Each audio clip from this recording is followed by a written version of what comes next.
Bonjour à tous, bienvenue dans ce nouveau numéro d'ActuWeek sur Activision TV. On démarre avec le bac 2020, un taux de réussite inédit de 45% selon le directeur de l'office du bac. Le baccalauréat 2020 a déjà battu un record en matière de taux de réussite avant même que les résultats définitifs ne soient disponibles. On sait déjà que sur les 100 candidats, les 45 auront leur premier diplôme universitaire. Et on ne connaît encore les résultats exacts, mais on sait déjà qu'il y a plus d'admis par le passé. Nous sommes au-delà de 45% de taux de réussite, déclare le directeur de l'office du bac, professeur Socé Ndiaye. Un taux de réussite important, fortement perturbé par la pandémie du Covid-19. Face aux suspicions sur le niveau de cet examen, l'organisateur du baccalauréat renvoie le ministère de l'Éducation. En société, inondation à Keur Massar, plusieurs personnes souffrant d'AVC évacuées. C'est le journal LAS qui en fait la révélation ce vendredi. En effet, l'officier supérieur des sapeurs-pompiers qui dirige les opérations à Keur Massar a signalé que parmi celles-ci, il y a plusieurs personnes atteintes d'accidents vasculaires cérébrales et les femmes enceintes. En effet, faisant le point des opérations de pompage menées par les sapeurs-pompiers, le colonel Ange Diatta a fait savoir que 750 familles ont été évacuées depuis le 6 septembre. Toujours à Keur Massar, une enveloppe de 30 milliards de francs CFA pour la gestion des inondations annoncée par le président de la République. Le chef de l'État s'est finalement rendu à Keur Massar. Il a annoncé des mesures pour débarrasser la cité des inondations. Une des zones les plus touchées par les inondations cette année, sans manquer de faire une annonce comme la départementalisation de cette localité, l'exécution d'un plan anti-inondation qui va coûter 30 milliards de nos francs. En politique, Aly Ngouille Ndiaye verrouille le marché des motopompes en tournée dans la région de Diourbel. Pour s'acquérir des zones inondées, le ministre de l'Intérieur a confié à la presse que désormais toutes les motopompes seront commandées au niveau national par un achat centralisé. Cette décision ne va pas plaire aux personnes qui profitaient de ce que certains appelaient le deal du pompage des eaux. En centralisant toutes les commandes au niveau du gouvernement, l'État dessaisit les autorités locales de marché et de tractation souvent incontrôlées. Selon Aymérou Gningue, juridiquement, le président Macky Sall peut briguer un troisième mandat. En voilà une déclaration qui risque de secouer le monde politique sénégalais ces prochains jours. Aymérou Gningue, le président du groupe parlementaire de la coalition au pouvoir, Benno Bokk Yakaar, a affirmé dans l'émission Grand Jury, juridiquement, le président Macky Sall peut briguer un troisième mandat en 2024. Sur un ton catégorique, Aymérou Gningue, qui soutient avoir lu les textes, a affirmé avec insistance que la candidature du chef de l'État à la prochaine élection ne constitue nullement un problème de point de vue juridique. En politique, Dakar tient son nouveau Jack Bauer. Le nouveau directeur du commerce intérieur déclenche une opération d'assainissement sur le secteur du pain. À peine est-il installé, le patron de la direction du commerce intérieur, Omar Diallo, a entamé une vaste opération contre la distribution anarchique du pain. L'opération prend fin aujourd'hui. Tous les boulangeries qui ne respectent pas les normes sanitaires seront fermées. Les chariots pousse-pousse les tricycles sont retirés du circuit de distribution. Les boutiquiers ne sont pas en reste dans ces mesures. Il est prévu une sanction contre les boutiquiers qui vendent du pain. Et les kiosques irréguliers sont fermés. Mamadou Makhtar Fall, contrôleur à la direction du commerce intérieur de Dakar, avertit que désormais tout boulanger est astreint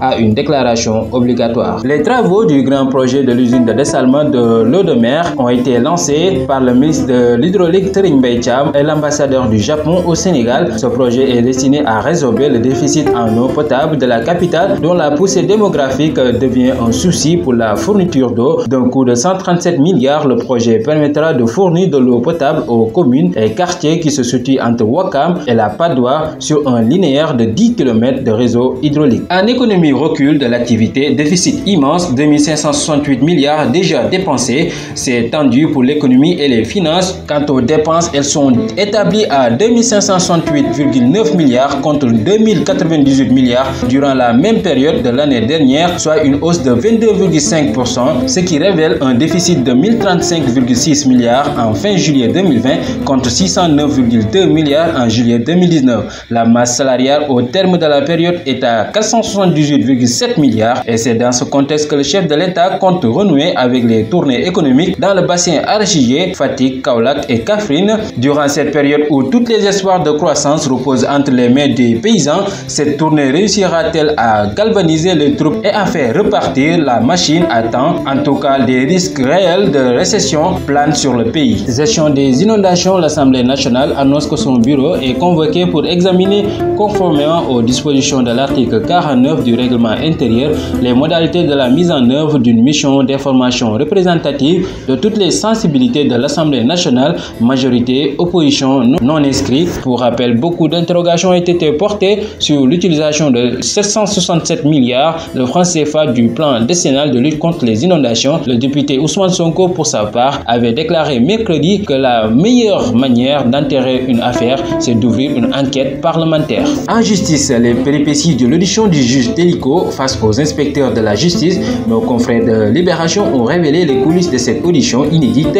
Souleymane Téliko a été interrogé ce vendredi de 10h30 à 13h45 par l'inspection générale de l'administration de la justice. Une audition qui a été tendue à ses débuts et pour cause, le président de l'Union des magistrats du Sénégal a débarqué avec deux avocats, à savoir Maître Ciré Clédor Ly et Maître Demba Ciré Bathily. Les inspecteurs étaient contre la présence des avocats, mais Téliko a indiqué qu'il pouvait bel et bien se faire assister. Après un débat houleux, les avocats ont été autorisés à prendre part à l'audition. Les sources sûres renseignent que les questions ont tourné autour du propos du président de l'UMS qui avait indiqué dans les médias que les droits de Khalifa Sall avaient été violés lors de son procès. Ils lui ont reproché d'avoir, avec ses propos, jeté le discrédit sur la justice, ce qu'il a formellement nié. Joint au téléphone, Maître Ciré Clédor Ly confirme le débat qui a été posé, à savoir la possibilité pour le juge Téliko de se faire assister a été heureusement tranché positivement. Pour le reste, je m'insurge contre la tentative d'intimidation des magistrats. Pour les autorités politiques convoquées, le président de l'UMS signifie s'attaquer à tous les magistrats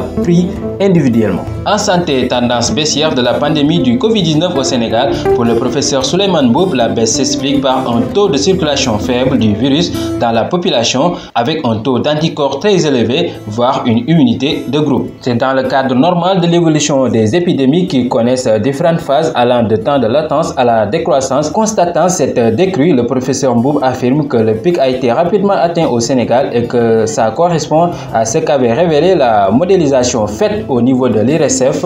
Pour expliquer maintenant cette baisse de l'épidémie qui semble se dessiner, le scientifique convoque plusieurs hypothèses dont la première est l'immunité de groupe. Selon lui, les chiffres préliminaires dont il dispose montrent un taux de circulation faible du virus dans la population avec un taux d'anticorps très élevé, mais l'avis du virologue, il ne faut pas s'enflammer, on doit rester modeste, il ne faut pas se relâcher, constate-t-il.